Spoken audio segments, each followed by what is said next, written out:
Rosa Audiobooks presents Wildfire in His Arms by Johanna Lindsey. Narrated by Branson. Chapter 1. "Thought you'd left the territory, Mr. Grant." Degan looked down at Sheriff Ross, smiling up at him. He leaned forward to soothe his horse before it reared up.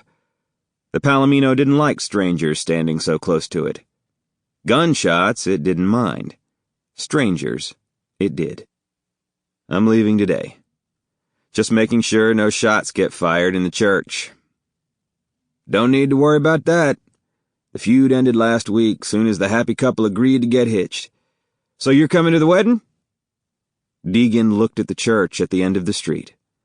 The two families getting joined today, the Callahans and the Warrens, were already inside it. People from town were still heading toward it to witness the happy event, and steering clear of Degan, who was sitting on his horse in the middle of the street. As much as he might like to do something as normal as attend a wedding, he knew what his presence would do. And he'd already said his goodbyes. So he shook his head at the sheriff. No need for anyone to be nervous on a day like this. Ross chuckled. "I think folks here in Nashart know you well enough by now." "That's the trouble.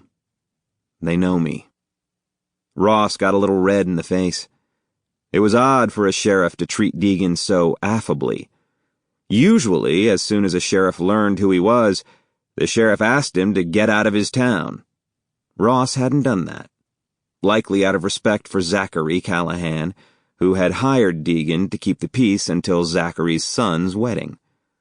Of course, the wedding wasn't guaranteed to happen, when the Warren bride had been raised in the East in the lap of luxury and was to marry Hunter Callahan, a cowboy born and bred here in Nashart, Montana, whom she'd never met. And Tiffany Warren had definitely tried to get out of the arranged marriage. At the Callahan Ranch, she'd even pretended to be a housekeeper so she could find a way to end the feud between the two families without sacrificing herself on the altar. Degan had liked Tiffany from the start, because she reminded him of home. A home he was never going back to. But he'd guessed she wasn't really a housekeeper. She'd tried so hard not to be prim and proper, but she just couldn't help it. The elegant and sophisticated real Tiffany constantly slipped out, although she'd made him question his intuition when she'd befriended a baby pig and made him her pet. That had Sample complete. Ready to continue?